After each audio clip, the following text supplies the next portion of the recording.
So guys, ito na yung ating pinalitadahan na bintana. Ayan. Bali, ang kanyang sukat ay 110 by 105. 110 itong pataas. Tapos 105 cm itong papunta ron. So, bali, tapos na natin itong isa.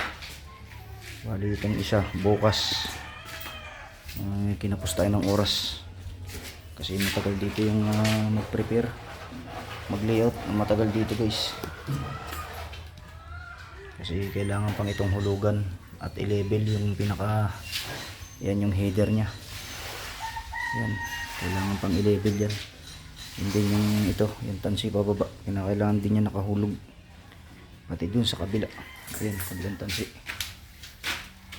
Medyo mahirap, pero kung ito naka-prepare na, may mga hulog na ito, baka nayari natin itong isang bintana na ito tsaka itong pinto ngayong maghapon. Matagal kasi guys mag-prepare ng layout nitong finishing ng pinto at mga bintana. Yan, matrabaho. Bali, nayari natin ito, hindi na masama.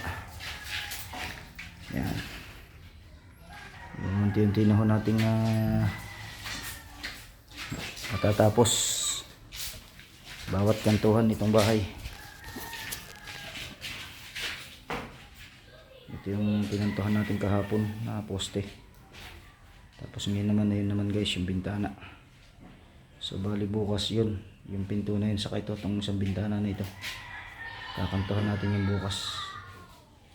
Kulang lang kasi kami sa concrete nail, kaya hindi namin na preparasyon ng itong pinto.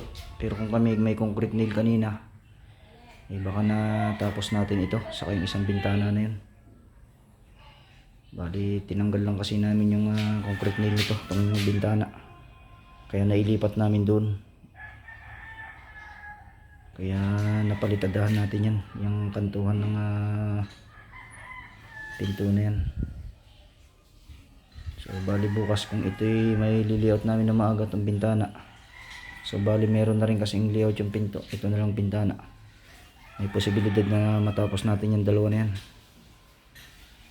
Yan, wala kasi mabiling concrete nail na detres dito,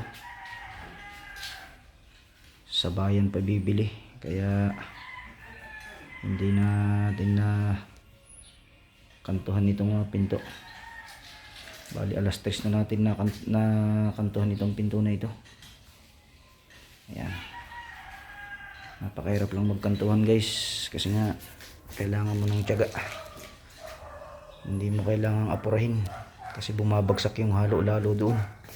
Yun yung ibaba na yung header, pagka hindi maganda yung halo mo dyan guys, babagsak yan, yung ipinalitada mo babagsak pababa. Kaya kinakailangan tiyaga, at saka hindi dapat pinipilit. Pagka malambot pa, pahinga, hintayin mo ng medyo matuyo para bago natin uli haplosan ng halo. Yan ang sekreto ng pagpifinishing. Yan, so, bali nagpa-practice lamang tayo guys sa kantuhan. Hindi naman talaga tayo pro mason. Yan,